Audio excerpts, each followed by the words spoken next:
Hey everyone, welcome back to BMD Portraits, and today I've set myself a challenge. Can I create a hyper-realistic portrait using this $4 set of OBOS colored pencils? If it works, it means you don't need to wait until you can afford expensive brands. You can start right now with whatever you have, and that's powerful. So let's see if these budget pencils can truly rival the big names. First things first, the sketch. I use the grid method here because it's simple, but it makes all the difference. Remember, if your proportions are off, no amount of shading or coloring can fix it. Get your outlines accurate. It's the foundation for realism. Okay, so here's the set that I'll be using, OBOS colored pencils. Nothing fancy, no big price tag, just 48 colors for $4. Okay, so now a quick tip. A lot of beginners worry too much about picking the perfect color. They ask which exact red, which exact peach. But here's the truth. Realism isn't about the name of the color. It's about building values, your darks, mids, and lights. So instead of stressing over colors, think about what's my darkest tone, what's my lightest, and how do I build everything in between. That's what I'll show you today. So now let's begin the initial step of shading, which is building shadows. Because shadows are what make a drawing look three-dimensional. And in this case, I start with this pencil. This is the black. I use it. Usually, I would use it to the pupils, nostrils, and the deepest dark parts of the face. But since these pencils aren't super pigmented, I have to admit, this is not polychromos or Prismacolor. This is cheap colored pencils, really made for beginners. So I don't hold back in using the black on the skin tone. And we need the super dark values here to be able to create depth in our drawing. And I even press or put a little bit more pressure and layer generously. So this now, aside from the black, these are the three pencils that I will use to deepen my base shadows. So I started with the black and then these three pencils right here, and I'm gonna show you the name right here of the shade, not the exact name of the pencil, just the shade of those pencils. And then okay, so this is, I think this is the dark gray pencil. And then later on, I'll be using dark brown and violet. Yes, I will be using violet.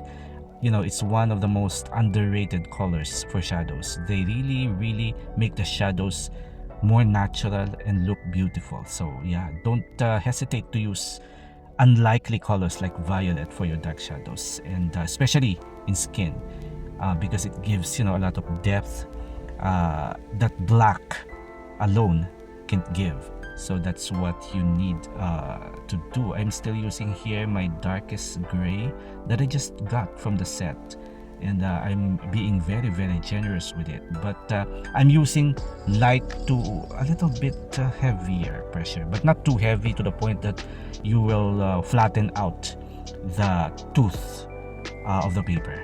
Okay, so as I layer this one, I'm also starting to create textures. So this is the point where you start to draw pores, freckles, and wrinkles.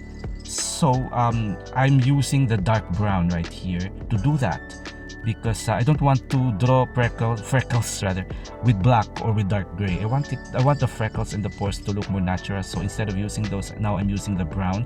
Aside from shading everything with the dark brown, I'm starting to draw details like the skin folds, the wrinkles, and even the freckles right here, where you will see I do it with what I call stippling technique, or tiny circular motion. That's how you achieve natural looking pores or freckles on the skin. But let me just finish the eye part, because she has this nice folds on her eyes right here. So I'm gonna finish first the eyeballs, the eyeballs, because I'm toning it with nice green and dark blue right here. And then after this, you will witness how the freckles is done to make the drawing hyper-realistic. Because like what I said, the challenge is to draw hyper-realistic skin tones and portraits using a $4 piece colored pencil for 48 piece. Okay, Yeah, so now I'm using the violet, like what I said a while ago. The violet is very nice above your darks. It will make the skin tone more natural looking. So I'm first of all, you're seeing it on top of the black and the gray, so the violet. And then after this, I'm gonna use the dark brown to make a more natural looking human skin tone above this nice violet layer here. Okay, so yeah, just lightly, a little bit of pressure on super dark parts, like here on the right side of the face is the concentration of this deepest, darkest shadows. And as you can see right here, even if I put black on the right side of the face, you don't even notice it. That's what I'm talking about when building shadows with these cheap colored pencils. Be generous with your super dark pencils. So how beautiful is the skin tone right here using this nice violet. This is just the violet color right here. So and then after this, you will see how to create texture using the dark brown pencil. Okay, so I go from dark to light with less pressure. And yeah, so this is the violet. I put the violet even on the lips because yeah, it will make a nice red lips when you put violet. So as I layer, now you can see I'm starting to create texture, pores, freckles, wrinkles. This is where realism starts to build, or hyper realism. And okay, so here's something that most beginners overlook. This is a very basic but very important. Keep your pencil sharp. Always work in light layers. Don't rush. Patience is the key. Every little stroke builds up the illusion of real skin. So yeah, by just using these 4 dark tones, this is what you should be able to achieve this early. But now let's start with the next layer. This is a very important color right here, the green trick. This is what I call the green trick. This is really very interesting, right? A light glaze of yellow green or light green. But why green? Because it balances out the reds that we'll add later. Skin isn't just pink or brown, it has undertones, so adding a little green gives it that natural lifelike balance. And it may look odd at first, but trust me, it works. So now time for the midtones right here. This is where the portrait starts looking human. I start with a maroon shade right here and layering it gently over the shadows, and this deepens the skin and adds richness. Then I move into, after this one, I will move to raw umber, yellow orange to add warmth, and a peach tone. Always end with a peach. Aside from the white, always end with a peach or any like lemon light yellow for the skin tone. So that's really important here. And as you can see right here, because we already have established the shadows, we can use everything right here. So I'm not being very particular or serious about what color to use here, for as long as I use all these colors to build in my layers and my textures. Okay, so I start just building the skin tone with all. This is the raw umber right here. So, and of course, this is also where paper really matters. You need something with a little texture, not too smooth, not too rough. That way the paper grabs the layers of pencils and lets you keep building. So as I add the peach, the lighter tones, I carefully work around pores and textures. I built those textures that I built earlier. You don't want to disregard them. Okay, I don't want to erase them. I want them to blend in naturally with the skin tone. And then comes one of the most important tools of the colored pencil set, the white pencil. White blends, burnishes, fixes values issues, and even adds highlights. So I use it here to smooth transition and unify, you know, the skin tone without flattening the details. Okay, so now after all this, the last part would be the glazing part. So I go back and forth, glazing with maroon, brown, peach, even green, to bring back lost tones and refine textures. This step is about patience. Layer, correct, blend, repeat. Now that the skin is complete on this part of the face, in the eye part, I add smaller details like eyebrows and lashes. This always go on last, on top of the finished skin tones. If you do them too early, they'll get smudged. or buried under layers. Okay, so now I let you watch the process without me interrupting and without me really talking a lot of things. So I'm gonna shut up and just the process. Watch closely how the layers build on each other. It's here right now.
Okay, so and here we are.